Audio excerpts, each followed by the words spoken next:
Listen, we're out of time. Thank you very much indeed, Sir Simon Fraser and Stephanie Bolton from Develop for joining us this evening. We will, of course, be back tomorrow at the same time.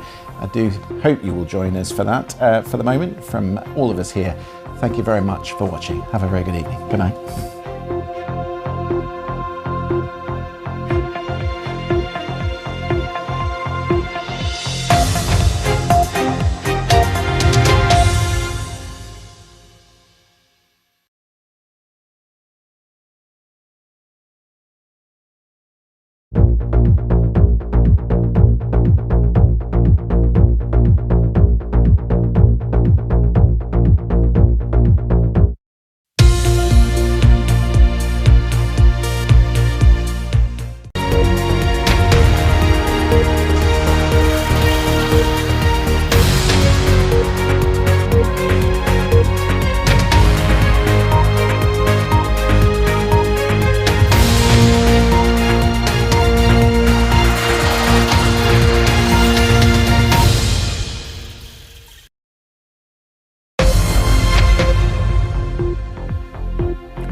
I'm Caitriona Perry in New York, and this is BBC World News America. 5 Americans jailed for several years are on their way back to the US after a brief stop in Qatar as part of a prisoner swap deal. World leaders have arrived here in New York for the 78th session of the United Nations General Assembly. And Canada accuses the Indian government of involvement in the death of a Canadian Sikh leader.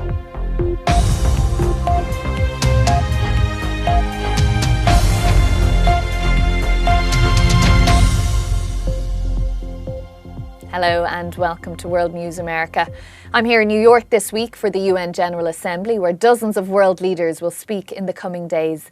They are expected to address a number of issues, including multiple coups, the war in Ukraine and deadly natural disasters. Today I spoke to the UN General Assembly President about just what we can expect, and we'll get to that in a few minutes. But first, 5 American citizens who were jailed for years are on their way home to the United States. They were freed from Iran on Monday as part of a complex prisoner swap mediated by Qatar. The citizens, 4 men and 1 woman, were flown out of Tehran to Qatar. Their release was dependent on the US transferring $6 billion in Iranian funds, money that Iran earned from selling oil to South Korea. Those funds must be used for humanitarian goods. The US also released 5 detained Iranian citizens, 2 of whom have landed in Doha, according to Iranian media. Once they were freed, President Biden announced new sanctions, saying the US would continue to impose costs on Iran for what he called its provocative actions. Later on Monday, the White House said President Biden had spoken to the families, and the US Secretary of State, Antony Blinken, said he had spoken with the freed prisoners.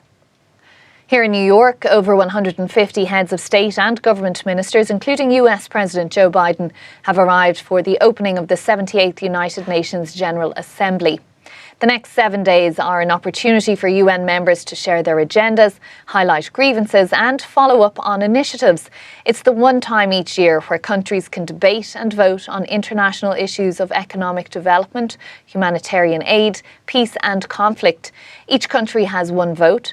We expect a variety of topics that will need to be addressed include climate change, especially in light of recent floods in Libya, several coups take control across Africa as political turmoil is on the rise, financing economic support for the global south, and of course international problems caused by Russia's invasion of Ukraine that could ultimately take centre stage. For the first time, Ukrainian President Volodymyr Zelensky will make an appearance in person. Last year he addressed the UN General Assembly virtually. Ahead of the meeting, the United Nations shared an accelerated agenda on Friday to help countries get back on track with their sustainable development goals. In 2015, the General Assembly set goals in 17 areas for sustainable development, including the eradication of poverty and hunger and the universal provision of good healthcare and education. Right now, we're halfway through that process, and the record shows the world is on track to meet only 15% of the targets. 500 million people are likely to be still living in poverty in 2030, and still 100 million children will not be in school. Well, do be sure to watch World News America this week as we bring you updates on what comes out of that General Assembly meeting in New York. Canada's foreign minister says the country has expelled a top Indian diplomat as security agencies are investigating what he calls credible allegations that Indian government agents were involved in the murder of a Canadian Sikh activist. Hardeep Singh Nijjar was shot dead outside a temple in British Columbia in June. Prime Minister Justin Trudeau told Parliament he was determined to hold the perpetrators to account and that he had raised the issue with Indian Prime Minister Narendra Modi at the recent G20 summit. Officials in Libya say at least 3 Greek rescue workers have died in a road accident as they were travelling from Benghazi to Derna, the area worst hit by recent floods. 7 others were critically injured.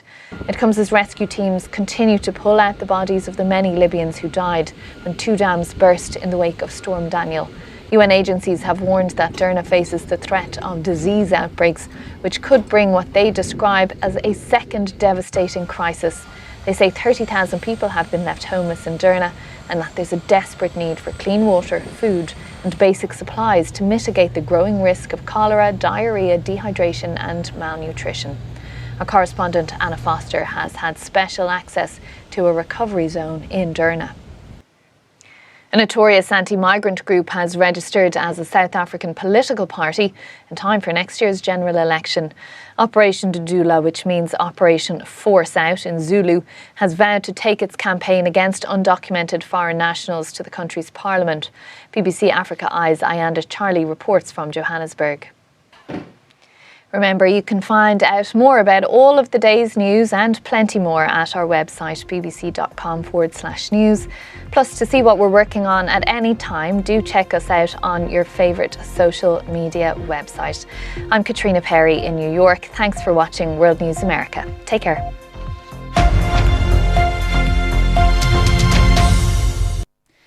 Hello. This week the weather is turning